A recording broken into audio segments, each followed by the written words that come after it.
Welcome to Not Suitable for Work. I'm your host, Peter C. Diamond. You think your office is nuts? Wait until you hear some of these stories. It's a story I tell people as a cautionary tale of what not to do in a pressure-filled situation. And there's nothing like making a joke and looking at a room full of people who, are just stone-faced, and they know that you blew it. What about our professional dynamic has given you a license to act in this way? Here's your colleague that you've worked with for all these years, and do you know anything about him? Anything about him at all? With each podcast, I interview folks who have a humorous work story to share. Along the way, I'll offer advice to help you make sense of your own office nonsense. Don't worry, no careers were harmed in making Not Suitable for Work. Names and places may have been changed to protect the not so innocent. Without further ado, let's get this show on the road.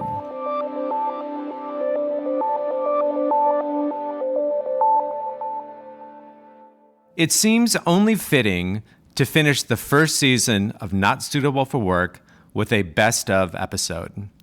I combed through the nearly 40 episodes to find these little gems.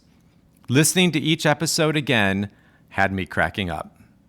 Preparation is key to having a successful presentation. But can you over-prepare? What if you planned every last detail down to what you're going to wear, and then one careless oversight disrupts your best laid plans? Inexposed, disaster strikes, and Mike has to improvise on the fly. My thought was to just put all in, and I did not want to overlook one detail. So there was the pitch and the presentation. And then in myself, I felt like I had to be near perfect in this. And so I would go in and I would look at the conference room and I would check the lighting, and I even checked the light bulbs, because I had a boss once in a meeting where a light bulb popped and he got mad because he said, "You should have checked all the light bulbs." And I thought, okay, that's ridiculous, but okay. So I literally, I coordinated my clothes for what I thought would look best, what I thought people would respond to. And then there's the typical pitch stuff, and I think you might be aware too. There's presentations, and so there's every detail. You don't want to miss anything. And then the weekend before the pitch, I had completely cleared my calendar, which was not hard because I literally had no life in San Francisco, but I cleared everything and I mapped out every single moment and minute of my weekend. And I, down to what I was going to eat, because I didn't want to have any issues or stomach aches or anything. There was nothing I was going to forget. And then I planned my Sunday that I was going to practice the pitch in my apartment, and I was even going to have a dress rehearsal. So Sunday rolls around, and I went through it, and then I literally put on all my clothes that I was going to wear. And the next day was completely. And you're doing this as your own dress rehearsal of one. At this point, yes. Were you also kind of acting out other people in their roles, or there was a little of that too? Okay. Yeah, there was a little of that too. So there was a little bit of creating the perfect scenario that I thought in my mind. So, and then this was actually on a Sunday, and the pitch was on a Monday. And I had planned out that I'm going to get up Monday morning, and this is exactly what I'm going to eat. And I looked at the weather, I accounted in my timing for driving, and I had enough time to go get a workout, because I thought I've got to get a workout in before, because this is going to really motivate me. Monday morning. So everything went as planned. And things were going well. And there was, of course, I was nervous because it's a pitch. And there was a lot riding on this. Not my own anger and my own ego, which was a big part of it. But also we had 100 people and their livelihoods were dependent on this. So I really wanted to take this seriously. And so get up Monday morning. Everything's going according to plan. I go to the gym and I get on the treadmill. And according to schedule, I was going to run exactly 4.5 miles. Not any over, not any under. And why is this a magic number for some reason? It all added up to the perfect pitch. Okay. Everything So this was like the perfect amount of miles for you to feel optimal. Exactly. So everything was kind of getting this optimal state. Yeah, this was before there was data-driven marketing. So I was using data that I thought worked. So I was a pioneer in that as well, as you know. Yeah. In the old days, it was called, gut and intuition. Yeah, and then in the older days, it was hyper neuroses, which is still with me today. So I go. I'm on the treadmill. I am running like no one's ever run before. It was a little bit, I was thinking of that movie Spanglish. Do you remember that with Téa Leoni? And she was just running so fast and beating everybody. And I was intense and I was growling at people and nothing's going to get in my way. I go, I'm finished with my workout. And then I go and I take a shower. And I come back and I'm ready to change into my work clothes and I'm pulling everything out. And I realize I forgot to pack clean underwear. And the first thing that goes through my mind is I'm going to stand in front of a room full of people as, with nothing between me and them except for a very nice, like freshly ironed pants. Mm-hmm. And so let me tell you a little bit about men. Okay. So I don't know, there's a little bit of, men, in my opinion, technically don't want to get in front of a room full of people with nothing in between because sure there'd be a shift in temperature. Things might happen. And so at this point, I am starting to panic because I'm looking at the time and I thought I don't have enough time to go get underwear. Mm-hmm. I really can't be in front of people without any underwear, and I am just starting to panic. And so like commando is really not an option for you at this point. I didn't think so, only because I just, there was going to be a lot of walking around and a lot of movement, and I just, I thought, any sort of stimulation of the pants or it's just I was imagining, because again I thought through everything except for the fact of wearing underwear. Well, and it's it's easier with jeans, right? So jeans, but dress pants is it's tricky. Yeah, this was a pitch, and I think I think Peter just remember, like, this is a pitch. We're trying to save this business. I'm in front of clients. Yeah, jeans weren't really an option, and so and again, because every detail couldn't be overlooked, my pants were perfectly ironed, and so there was just a flat. And I think on the cutting edge of fashion at the time, because our client was like a JCPenney. So, obviously the cutting edge of, I think I have flat fronts. Flat fronts, of course. Thank you for noticing that. So I had two choices though, to go commando. And or I could, and for whatever reason at the time, my workout attire was briefs under workout shorts, which at this point, because I had done such an intense workout, were absolutely soaked and smelled.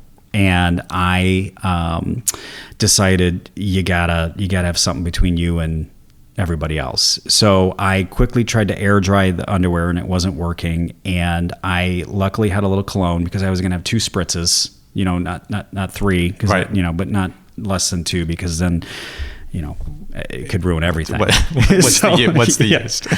So I had decided to forego the spritzing of me, and I spritzed the underwear a little bit, just, hoping that would, obviously take away from any of the scent. And I proceeded to put on the damp, at this point, underwear and over my flat front, high fashion pants, and go to the pitch. And I had enough time to get there, park the car, go in, kind of catch my breath a little bit, because I was now off schedule because of the panic. And is the pitch happening in their office? The pitch is happening in the East Bay. That's what we called it when we lived in San Francisco. I think they still do. So, and of course, there's also, because there's only one way to get in out of the East Bay. Well, there's a couple, but there's one bridge. So the panic literally is just like, I cannot believe I could have imagined forgetting anything but underwear. One of the most basic, essential. I don't think I've ever forgot underwear, right? But I forget it. And at that point in my career, it was probably the most important, moment. Nobody thinks they're going to get fired. You definitely don't think you're going to get fired when you're crushing it and making your way up the proverbial corporate ladder. But that's exactly what happened to my guest in A Great Idea Got Me Fired. So Disney's coming and they're going to buy it. And suddenly there's probably 50 more people a day on the set. So everyone's agent is showing up to stand at the Video Village, and all the kids' parents are showing up to stand at the Video Village, and all the other acting coaches are standing around the Video Village, and everyone is like muscling forward. And I kind of don't understand this because I've not been in that situation before. I just know it feels a lot more tense, and the poor kids, like, they get shouted at a little bit more, and Billy Ray is like trying a lot harder, and it just feels more crowded. But I still am like, I'm making my way up the ladder of the Video Village, and I do this by making helpful suggestions. I'm a great actress director, so I can say things like, maybe they could do it at full speed. Right? And the kids do it at full speed. It's a hit. It's hilarious. Move up a step at the Video Village, right? Then I say things like, I think the problem is the sweater, right? They take off the sweater. It's an amazing scene. And I win, right? I move up in the Video Village. So suddenly Disney's on set and everyone is crazy, crazy uptight. And in fact, there's a whole second Video Village that's just for the Disney people. It's like there's another encampment on the other side. And so the showrunner and the producer are like focused on their Video Village, but they're always shooting looks over their shoulder across at the other Video Village. Are they laughing? Are they into it? Are they paying attention? Is it a mistake, right? They're looking. And you can feel that Disney's sort of like, it's much more organized, right? It's actually a very famous Disney television executive sitting in front.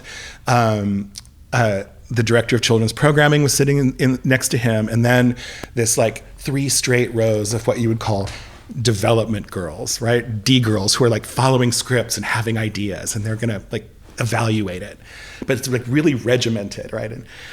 And this Disney executive is famously temperamental, and so now we're on like episode 6 maybe, and like the kids are working really hard and this executive producer is really sweating. Like, not only does he need to sell this, but it turns out Disney could also choose to fire him from his own show.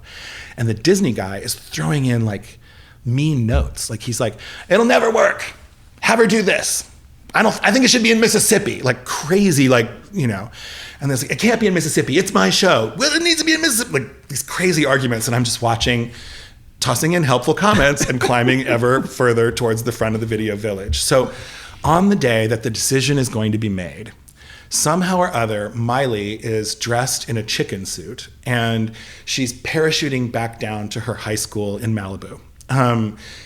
So she's Hannah disguised as a chicken, dropping into the high school in Malibu where she'll have to go back to being Miley. So she's suspended in the air in a classic chicken suit, like you might think Lucy was, against a blue screen, and people are shouting directions at her to make it work. And it's a very awkward thing. And at the time she's 12 years old, so 13 maybe. And she's in a chicken suit. She's in a chicken suit, which is like not funny to a kid, right? They're like, what? I'm in a chicken suit, right? So people have to coach, like, flap your wings, make like a bicycle, right?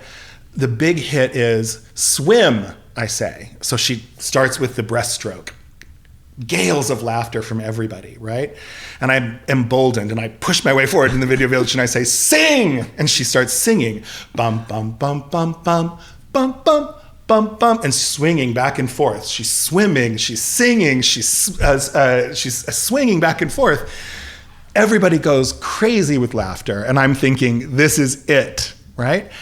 And the showrunner bellows, stop! And he stands up and he turns around and he goes, what's that song? Everyone goes quiet. It's my idea and I'm king of the Video Village. So I say, that is the Blue Danube Waltz by Richard Strauss. And he looks at me and goes, would you bet your life on it? And I thought, okay, I heard Laverne and Shirley sing it one time, and they said it was Strauss, so I'm going to vote yes. Plus, I'm in Hollywood, who's going to know? So I said, yes. And he goes, is it in the public domain? And I'm thinking, well, sure, it's Strauss. Like, it's got to be old. So yes, it's in the, right? And then, and to this day, I can't tell you why. He points at me and he goes, I want you off this set. And I go, but, and he goes, off the lot. And everyone recedes away from the Video Village like the tide pulling out. And I'm just standing there on this soundstage with everybody like staring at me and this man pointing at me and yelling, right? And then he sort of turns and starts yelling at everybody like, who are all these people? I want you gone. This is not, if you're not on set, you're not on, like, just having this temper tantrum. And I'm thinking maybe it was just a tantrum, but sure enough, like in a movie, 2 security guards stand at either one of my shoulders. Someone hands me my bag, right? And they start walking me across the set and out towards the doors, right? The only person I know in the room is the script supervisor, and she says, "I have your jacket, don't worry." But they just keep walking me right out, right? And then, like in a movie or a television show, the big doors of the studio open and I'm flooded by bright Los Angeles sunlight, right? Like a white beam of hot light with dust in it. And I'm thrust out into the parking lot of the studio, but they keep walking me all the way to my car, which they miraculously know where it is. And they're like, "Off the lot, sir." And I'm like, "Okay, I got it. Off the lot, sir. Can I come back tomorrow?" "Off the lot, sir." "Am I fired?" "Off the lot, sir." I start the car, I start driving out. They walk out behind me in my car with the parking lot to the gate, right? Like the gate opens. The guy miraculously says, "You're off the lot, sir," right? I pull out, arm goes down, end of career, right? I'm like, end of career, right? I'm like, my meteoric rise, it's all over, right? So if I somehow had managed, right, I would be really rich and I would be a television director living in Hollywood and I would be friends with Miley Cyrus. But I had this moment where I overstepped and everything turned. And that was the end of my TV directing career. Have you ever been in a meeting and thought to yourself, I can't believe we're having this conversation? In A Wee Little Problem, Joe, an advertising executive, is trying to save a client's business, and in the process is having very serious discussions about pee-pee and toilet paper absorbency. The account was quilted northern bathroom tissue, and this was about 20 years ago. We had to find something new, unique, and different. So what we did was I coordinated a gigantic, almost like a brain trust meeting with clients and some of the people in our creative department, strategic planning people. And we did kind of this all-day deep dive into the business, trying to see if we can come up with something that was at least testable, that would be different than what the category was saying. So we had spent an entire day, and it was just dreadful. I mean, you know how these days are. You're locked in a room and no windows. Doing one presentation. Yeah, and it's the household penetration of, and you're just oh my God, what? And I was freaking out because we put all our money on this. You know what I mean? It was it was either make this happen or we were going to die, and the business was going to go. And so, towards the end of the day, all of a sudden this statistic popped out on a slide, and it basically showed that with toilet paper consumption, 75% of usage is with women, and 25% of usage is with men. Okay. Now, there were about 9 men in the room and 1 woman. So we all kind of looked at each other and we were like, huh? You know, I don't get it. What? And this lovely lady who ended up being one of my most favorite clients just kind of looked at us and she said, we use it in the front.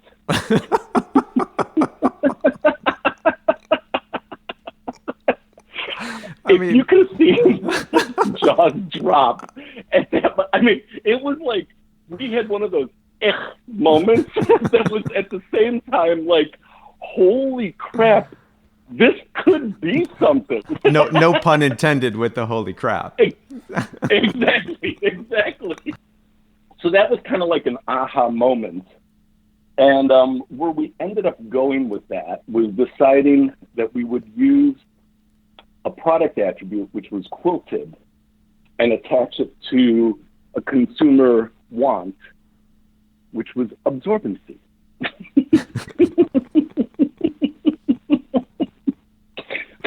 Which then kind of laddered up to an overall benefit of makes you feel cleaner, which suddenly put us in really bizarre territory.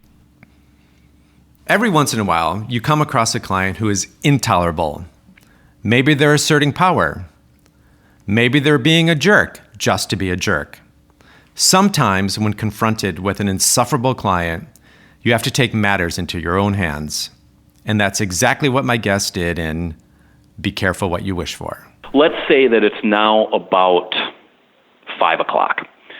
It's been about 5 hours in this room. We are 3/4 the way through this thing. What has emerged is we're not making any changes. We're just explaining it to them. Like, they essentially, and especially this one woman, she just hasn't read it. And it's like, it's one of those things where it's like when you're watching a movie with somebody and somebody comes on the screen and then the person next to you says, "Who's that guy?" And it's like, do you want to give the filmmaker a chance to develop the character? And so that's what she's doing. We're in slide 1 about like, here's a little bit about your consumers. And it's just like, well, how do they feel about pants? And it's like, maybe I'm going to start a story here. So it's just like, we're not actually changing anything. We're just going through every single word and image on this thing. They're changing some words like, you're using the word ambitious. Do you really mean aspirational? Things like that. And you're like, I could go either way. If you want to get out the thesaurus, like, it's fine, but like, in no way does this constitute an emergency, and I have no idea what's going on here. So it's getting pretty tiresome by about this time. What's emerging is you're not really making much changes. I don't know why you're so angry. You haven't seemed to understood what we're saying, but we're actually not changing anything. However, that said, the anger is not dissipated in the room. So there's a moment, and it's an inflection point in my life. I'm fed up.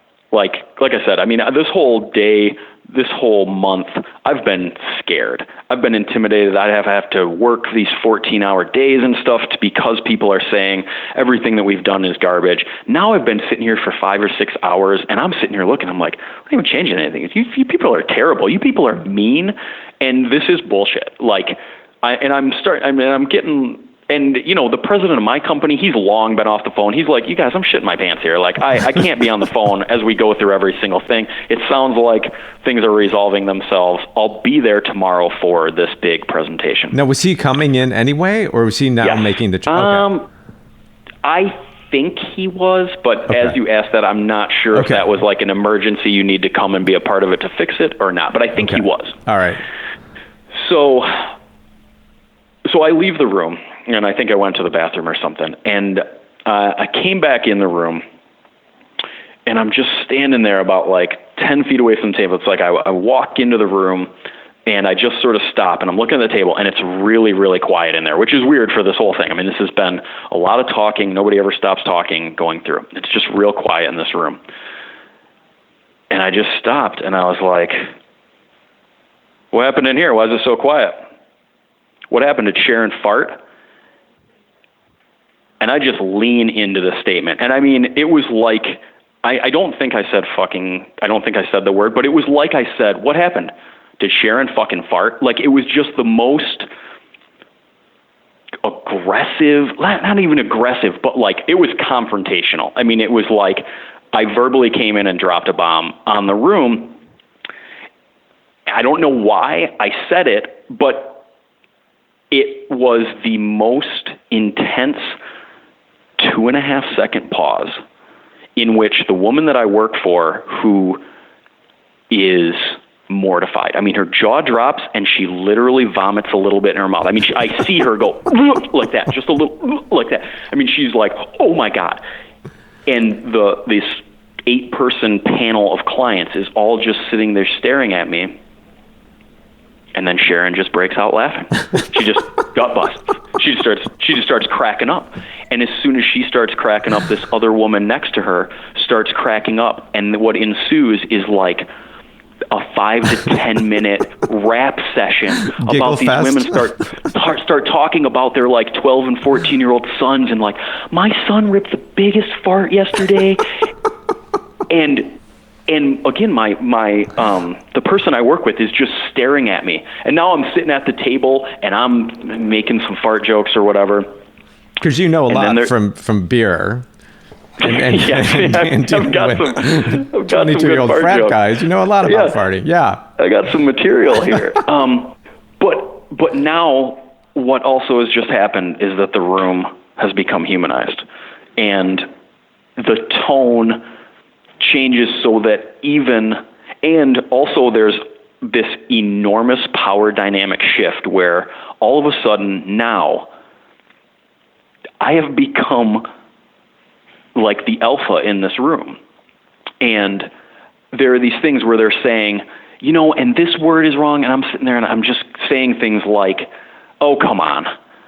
We're talking about the difference between the word, we're talking about the difference between the word confidence and self-esteem or something. Like, please, come on. These words are fine. You know what I mean? And they're sort of going, oh, okay. And so the rest of this 2 hours sort of wraps up in a little bit better fashion. And I don't know, here's a pause in the story where we go here is the complex nature of it. So what have we learned in this thing? I don't know, but it's this weird thing that has happened where by being very real and also just sort of like taking control of the tone and making everybody confront their humanity and something like that we found some sort of common denominator where these people aren't allowed to be mean anymore because we're all being humans in a room. And everything gets better. It is since then, I'm known in my company for this, not this sort of like inflammatory behavior, but in terms of like, I'm a professional, but I also always keep things on a human level. And when people are being mean, I will talk like a human, and it changes the situation instead of this weird, like, I'm your client and then so I can do anything I want sort of thing. We often think of workplace bullying happening with lower level managers and employees. That is a misperception. In Leadershits, Anna shares her story of working for a tyrant CEO and how she puts him in his place. How do you call people out when they are displaying those behaviors? And in particular, if you report to them, right? I'll tell you a situation. It's a true story. It's actually in my book. I worked with a guy who was a tyrant, and he could drive enormous pleasure by making other people uncomfortable. That was his power play.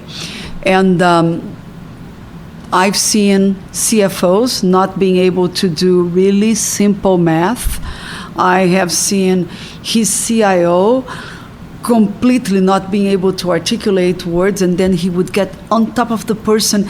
And there was one particular day when we were in a meeting in his office, and he started to press so much this guy, and I could see the guy sweating and losing trend of his thoughts, and the more he did, the more he got on him. And when the guy left, I looked at this person and I said, aren't you ashamed of what you just did? I mean, this man who is usually very composed and very comfortable and very confident, he's probably throwing up in the bathroom now. And this person's response was, gosh, wasn't that fun? So now, in that case, he knew exactly what he knew what he was doing. Yeah. And what was your role in this? So you're in the meeting. So it was very uncomfortable because we were both direct reports to this individual. So the person who was losing his grounding was my peer. And gosh, I wanted to save him, but I couldn't. I knew it would. So what I did was I was just silent, horrified, might I add, but watching that, wanting to get out of the room, because I think that when people see others being intimidated and they can't do anything, your natural reaction is, I just want to be out of these dynamics. And when I heard that comment about wasn't this fun, I said, now I need to leave the room. Well, I just need to leave the room. At that point, you're in a senior level position, right? So you're in this room. That's being said. So then, are you thinking this could happen to me? I knew this would happen to me, and because it was normal behavior, right? It was the way to assert power. And there were many comments. There were comments about people's outfits. I remember somebody walked into a meeting once, and this individual said, "Wow, this is a really expensive purse. I must be paying you way too much." And so what starts to happen is that that's the way that the person, probably my guess is that, copes with his own insecurities. So I remember one day I walked into a meeting, and I confess, I was overdressed. And you walked into the meeting, and you can tell right away that you're overdressed. And I said, damn it, I'm just leaving it open, right? So I went to talk with this person, and as I hugged him, I said, if you make any comment about my dress or how I'm dressed, you are going to be publicly humiliated. Just be aware. And I think that what he thought was, somebody is crazier than me. I never got the comment. So sometimes you need to be crazier than the crazy person, so that person says, okay, I found a match. I want to thank each and every guest. Many of you I called, messaged, and coaxed to participate. Without your willingness to saddle up to the microphone and share your story, this podcast would have not been possible. And to the listeners, I hope you enjoyed season 1. I get a kick out of hearing from you and knowing you're enjoying the podcast and sharing it with others. Stay tuned for more news about season 2. If you haven't, take a quick second to subscribe, rate, and review on Apple Podcast or wherever you get your podcast. If you want more Not Suitable for Work or have a work story to share, be sure to follow us on Facebook at Not Suitable for Work. You can find us on Apple Podcast or wherever you find your podcasts. If you have a question you want answered on a future episode, message me on Twitter at Peter C. Diamond. Not Suitable for Work is produced by Matt Cunningham at Truthful Enthusiasm. Get your story online with truthfulenthusiasm.com. Until next time.